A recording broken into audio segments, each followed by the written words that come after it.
Hi everyone. Today I wanted to make a video on the topic of who needs to refinance or who does not need to refinance, or rather, should I refinance or not?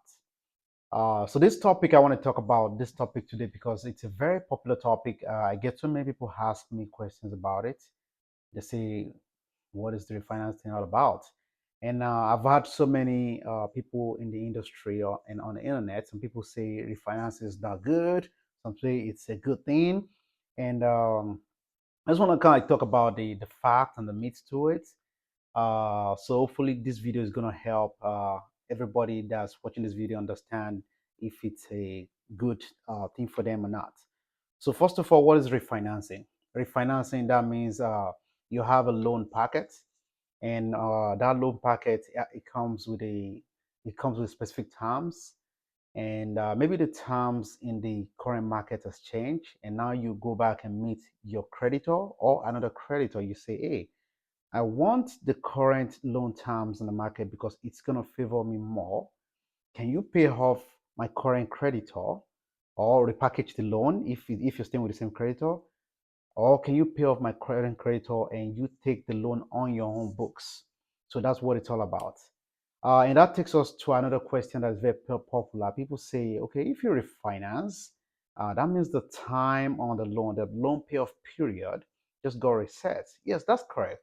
It just got reset, but that's where we now do the maths. That's where we make that mathematical decision to know if refinancing is a good bet for you or not. So, with that being said, we go to something called an amortization schedule. So, it's an accounting term whereby anytime you are borrowing money, there's something called an amortization schedule. It's think of it like a map. Or is it map? No, not map. It's a graph that has a x and y axis. So this is your x axis. This is your y axis.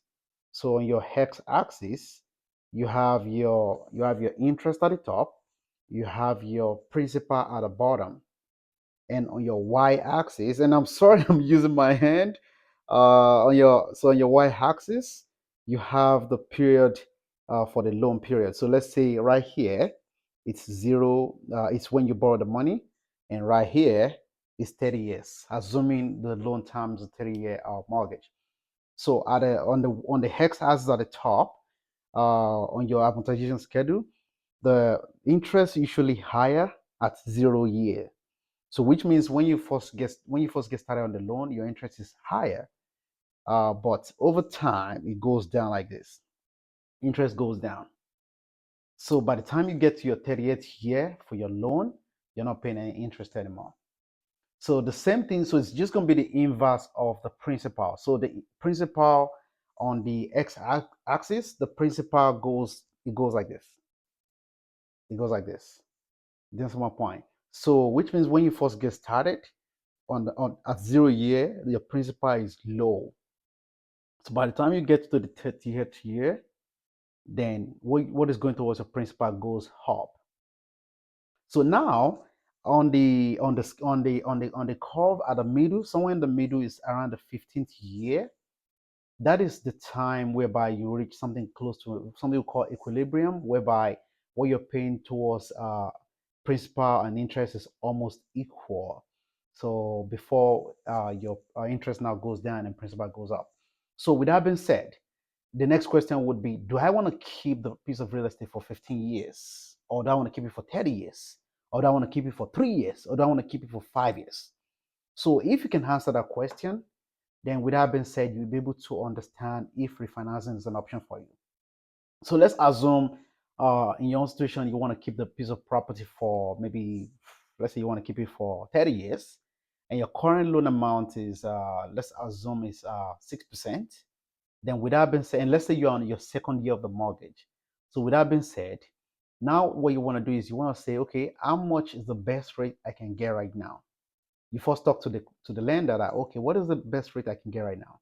So based off of how much you can get in rate, then you see how much you will save over the next period of 30 years when the loan gets reset. So which means it's a mathematical problem. It's not just a problem of, oh, it's good, it's not good. It's not an emotional problem. It's a mathematical, logical problem. So if you can do the math, based on the rate you can get, it pays you because you're going to keep the property for a long period of time. Then you should just do it. Then on the flip side, let's say the property you just want to keep for maybe about 5 years, and you've had a property for maybe 2 years. Then obviously you're gonna have to keep it for 3 more years. So now the next question you want to ask yourself is, what is the cost of refinancing? Because there's always cost associated with it. Because now another creditor wants to take the loan from you, and there will be costs. There will be costs like title costs. There will be costs like lender title policy. You have appraiser cost, and sometimes there's going to be actual loan cost, which is origination cost. So now you factor in the cost against how much you'll be saving for the next 3 years that you plan to keep the property for. Remember, you want to keep it for 5 years. You want to keep it for 5 years. You've had it for 2 years. Now you want to refinance. So let's say you're saving maybe $200 every month. So that means you would have saved about 2,400. So which means over the next 3 years, you would have saved 2,400 times three. So now look at what the cost of refinance is.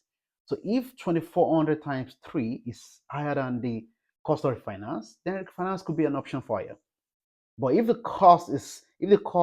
what you're saving is lower, then maybe refinance is not an option for you. So I think I talked about amortization. I talked about closing costs. I talked about strategy is if it's a long-term hold, medium-term, or short-term hold.